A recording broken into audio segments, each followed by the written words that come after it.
Jade gasps awake and begins to spiral. Her body vibrates, sending waves of space distortion out in all directions. There's nothing to absorb these distortions. No space, no nothing. She's floating in a void of pure, overwhelming light. She feels it even before she feels the pain from the wound in her chest, the vast emptiness surrounding her, the absolute abyss once known as the furthest ring. For a moment she has a feeling that she's recalling something, images and sounds in her head that resemble memories, but the memories aren't hers exactly, they seem to be someone else's. There's an older version of Roxy, someone with a cheerful grin for her skull for her head, who was Roxy's girlfriend. Something was an election? No, this doesn't make sense at all. The memories are slipping away anyway. Quickly they dissolve, and soon they're completely out of her mind's reach, like she's waking from a dream. Just like that, they're gone. All that's left are the memories belonging to her, along with the dire predicament for which she must claim responsibility. Her friends, Lord English, this great nothingness, this savage wound in her chest, that black hole. She looks away from it, quickly, reflexively, the way you turn away from a light source that's too bright. The hole causes the same kind of discomfort to behold. It's so dark it hurts, yet it calls her. Her hair spills around her hair spills around her like tentacles unfurling. She coils into a fetal position and runs her fingers along the edge of the shard in her chest. It sends pins and needles under her skin. It's pure negative potential, the absence of a future. The thing screwing her free right now is the space between breaths, between atoms. She tries to remove it but has trouble getting a grip on it. It fails to behave like a solid piece of matter, remains lodged within her stubbornly. It hurts, but she won't finish dying. Not just yet.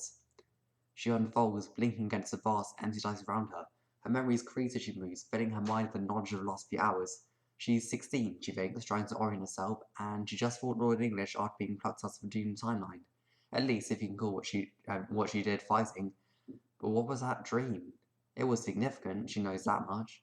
Dave and Karkat? Why did they jump ahead as a unit? Earth-Sea? What's Earth-Sea? Concepts collide, commingle, two different understandings of the world listen to each other as easily as she takes the next breath. Urgency bleeds off her neuroreceptors, melts right out of her fingertips.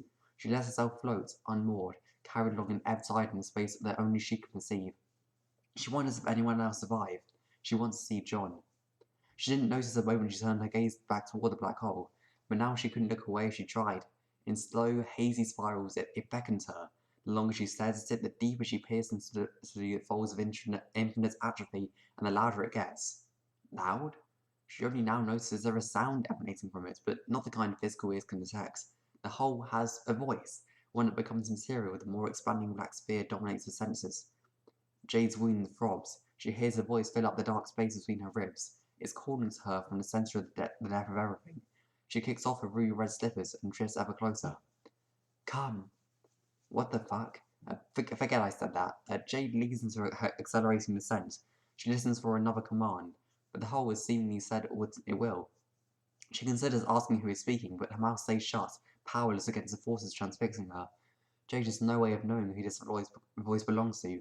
She has no context for understanding the true nature of this being, and what role she's played in bringing about the end, and how long she's been waiting for this. She has no idea, but I do. The dead cherub is making her move. We should get the fuck out of here. Let's see what Dave's up to, okay?